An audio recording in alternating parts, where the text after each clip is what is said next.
Have you, in your life, ever hoped, wished that you could have somebody living in dimensions above, able to look your life, look where you're going, help you avoid obstacles, reach your goals in this maze of life, give you discernment?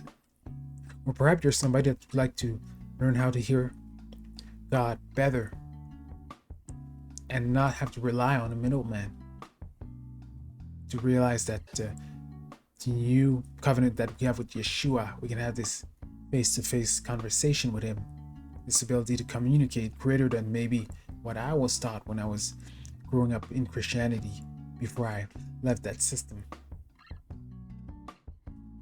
Or maybe you're somebody who hears or sees about people giving other people prophetic words, word from God, remas directly to them, and you wish, I wish I could do that. Hear God in that, to that level. Or maybe you're somebody who, just like me in 2020, received a similar message from God, which to me was something along the lines of the Father asking me, hey, how much about me do you know that was taught to you by a man, and how much was revealed to you by my Spirit? Where I knew God was leading me to this detachment from being reliant on the external and going into inside to learn how to hear God for myself and to trust that He will speak to me, to trust that there was a greater ability, even stronger than simple impression. And these last 5 years have been an unfolding where I grew and grew, but also learned from other people more advanced than me who have this level of ability to hear God and to see God face to face clearly and to hear, which has launched me in this path of understanding that, oh, this is available, this was always available. And I want to actually teach you guys a small exercise to kind of learn how to start to practice that and learn how easy it was. For most of my Christian life, I wasn't aware if anybody could have told me that that was something that I could just practice. Just like I do push-ups to get muscles, I could practice that muscle, those muscles, those spiritual muscles, to practice my hearing, my vision. And so that's what I want to talk about today. And I think it's awfully important, especially because we're in a season of transition where I feel like old structures are dying, old religious belief, old doctrines, they're dying, things that are being unveiled. I talk about a few of them in my book, Kingdom 101, where I talk about this transition from the framework of Christianity to the framework of the kingdom of God, where there's a need to discern and learn the truth, and learn not from what somebody else told us, but receive directly so we can get discernment. God is calling people to dare to make Him the Word of God, which is always has been Him, not the book, but to be reliant on Him. But when He, the Spirit of truth, comes, He will guide us into all truth.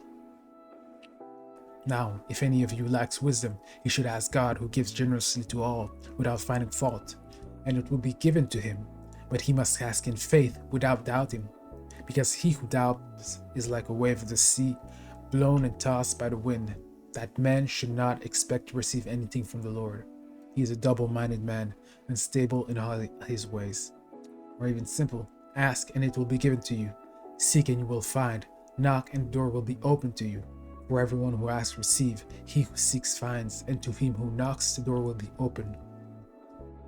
There are dimensions of being able to hear from God that are unavailable to us if we don't believe it's possible. These verses talk about, this kind of perseverance, because I know the caveat for me learning how to hear God, one of the caveats, the obstacles was simply time, taking the time to grow into intimacy, taking the time to develop the skill. Because when it comes to skills, spiritual abilities, we're talking about hearing from different dimensions. We have spiritual senses. Spiritual discernment is trained by practice. If we don't practice them, we stay immature. And on our spiritual journey as sons of God, there is this. It's important to mature, to grow, because we have roles, responsibilities to grow into. We are knowing the importance of taking time to practice and the intimacy. Now, I want to give you the practical steps. What can you do in your day-to-day life to learn how to hear God better, which I did. And I'm going to give you a little small testimony. But first, a last verse, which talks about practicing spiritual discernment. Hebrews 5:14 that says, "But solid food is for the mature, who by constant use have trained their senses to distinguish good and evil." There's this link between maturity and practice, constant use of your senses to discern good and evil. There was a time when I used to be a youth pastor, and I felt like God was telling me to start teaching the young ones how to hear from God. And it's funny because the youngest one, really, I was with teenagers, but the youngest one, they have an easier ability. It's like they have less filters, so they have an easier ability to receive from God. That's funny. But yeah, and I would see these images of, the things that they put on top of the little babies' beds. And when he was showing me that, I looked it up, and these things are actually things that's used to practice seeing. They use that to practice developing their visions. That's what God was telling me, that it was a time to teach the babies how to learn how to develop their spiritual vision, learn how to hear God, how to see. And this is what I did. And this is really I made it practice a little thing. That was something that I learned about from praying Midic, a Christian mystic who I heard about once, and I saw one of his videos when he was talking about something that he did to get better at seeing in the spirit, getting messages from God, seeing images, clear images.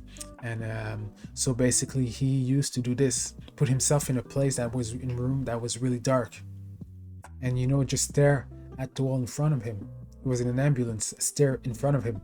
He would just practice that each day during his breaks. So I was like, okay, I'm gonna try that. I put myself in my room, and for maybe a month or plus, around maybe during 20 days during that month, 20 to 25, I was being consistent, at least around 30 minutes per day. I would close the curtains, close the light, and make sure that it's really dark in the room with a little bit of light or none at all, And what I would do, I'd just sit down, and I would take a notebook and a pen to note the things I would receive, and I would just stare at the wall and try to imagine, try to see right in front of the wall, right before, not at the wall exactly, but be in front of the wall. And I would stare, and I would just wait and wait. And eventually, what happened? I would get small insights of things, small flashes, sometimes impressions, sometimes images, sometimes small words that would kind of appear in my vision. And the more I practice it, I would note it down. And what I would do afterwards, I would ask Holy Spirit, okay, what does that mean? What does that mean? And as I practice it, eventually I was asking God a specific question. I took only just 10 minutes. It was at the start of the year. We were gonna go to the year 2021, and I was just putting a question for God and asking him, oh, okay, God, what do you want me to know about you, or to learn this year about you? And then I would wait, and I would close my eyes, and I would just wait for something. And after maybe 10 minutes, there's an image that flashed in front of my eyes clearly. It was an image of a pawn and a queen. And I write it down, and I wondered, okay, what is this about? And then maybe within 5 days, I started watching a prophet called Graham Cook. And the way he was talking about God was so different. I had never heard somebody talk about God that way. There was something that drew me to him, right? And I went to his website and see, oh, maybe he has books or things that I could read, And then I saw an audiobook that he had with the exact same image, the pawn and the queen, that I saw in my vision. I was like, oh, wow, this is it. Wait, God is actually doing something where he's telling me that directly to go buy that audiobook and listen to it. And I listened to it, and it shifted a lot of things. If I can give you one of the shift that I understood, which kind of helped me pave the way to my understanding of the kingdom, is this, that you're not meant to deal with sin, but you realize that sin is already dealt with. That's something that eventually helped me frame my understanding of what it means to live in the end, to live in a consciousness where it is already accomplished. That's just a little asterisk. And yeah, it shifted my understanding about God. A lot of religious ideas about God that I had, which was based on a lot of toiling, striving, trying to do to become, instead of starting from a new identity. Yes, so again, understanding how easy it is to start. There are levels to learning, because beforehand, during the year 2020, the reason I came to the time I am here in Sherbrooke is because I had this strong impression of God wanting me to move there. During the time where it was time to go, I had a lot of uncertainties, telling myself, did I hear right? Was I right? And stuff. And so I had to call somebody who I knew had a good ability to hear from God in my old church. And I called that person. As soon as I called them, they told me this. They told me, Anthony, as soon as you call me, God told me to tell you, do not doubt. So, as I was growing, it was good to have somebody else who had this good ability to hear from God. Because I still had uncertainty sometimes. But then I saw that, oh no, I actually heard better. I heard right. And then something else that confirmed to me that I heard right was when grandmother gave me a verse, right before leaving town from Gatineau to Sherbrooke. And then when I went to move my things to Sherbrooke, and I joined a Christian community where they would do Bible studies and stuff at one point. And it's like God was confirming that I was at the right place. I moved at the right place at Sherbrooke, because the verse that my grandma told me was eventually this very same verse that at the Bible study, that's the first verse that they talked about as soon as I came in the house. And that was my confirmation. But realizing that even though God is good at any level that we are, he'll help us, he'll support us to hear him and find a way if we listen and if we take the time. But there was still a lot of uncertainty, and I didn't know there were levels to it. I didn't know I could practice. Actually, I didn't have a practice of hearing from God. But then I learned about, okay, I could actually practice a specific skill to learn how to hear from God and see. Okay, so that's what I did. And then again, I felt this upgrade and this more accuracy. And there was many times, 2 or 3 times, where I've had these images of book covers that God gave me and told me, like, okay, go buy that book. And it was a confirmation. That book was a confirmation of small things that I would get in meditation, revelation, insights, knowings. And yeah, so as you grow, you get more accuracy. You build this trust where you get this knowledge of, oh, I know how to differentiate the voice of God, because I know how it feels, I know how it tastes. It's the same way that you know how your father speaks to you, your physical father, because you spend so much time with him, that you kind of even know how the steps that he walks when he walks around the house. You know who walks, and that comes from spending time. When you decide to say, I want to learn how to hear direction from you, God is going to move things in place in your life so that you have the opportunity. But it's still corporation. It's you taking the time to, I'm just going to sit down, take the time, because there's something that happened in the church when I used to be in church. Back in 2023, there was a certain prophet that came, and they did a lesson one Sunday about keys, how to hear for God, techniques, what to practice. And the thing is, there was good keys, good elements. And as I practiced those, eventually the year came around, and I had the opportunity to preach at church. And I asked a question when that's the preaching, because I know the theme again of hearing for God was something that I talked about, being led by the flesh or the spirit. And I asked a question to the assembly, and I asked them, when that prophet came last year, we had a year. How many people can say that they diligently, they made a diligent practice of training themselves to hear from God diligently? And out of the audience, I looked, and there was like maybe 3 or 4 hands out of maybe 150 people.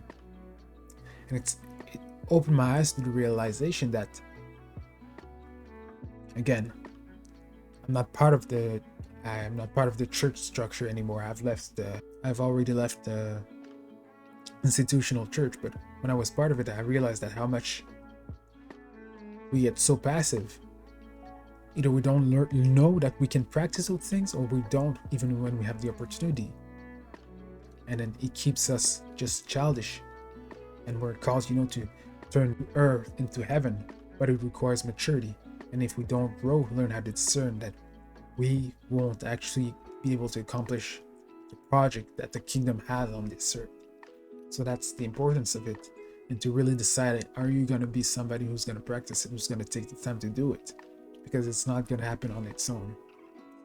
And once you do that, start practicing, you start doing it. It's really more simple than you think. And that's how, instead of watching videos, how do I know, how do I discern, I don't know this, that, and that, just sit down and practice it. And as you do it, you learn. You can't intellectualize, how do I know it's God? But you gotta taste and see it for yourself. So on the next part, I want to talk about those 2 prophetic sessions that I did that helped me grow, and how I had opportunities to practice it with other people and give prophetic words to other people, and give words, like for example, to family members who had talked to him about a project that he talked about nobody, and he looked at me with those big eyes, basically not hearing for myself but hearing for others and being a blessing to others. So that's pretty much all for today. Learning how to hear from God and being led by the Spirit.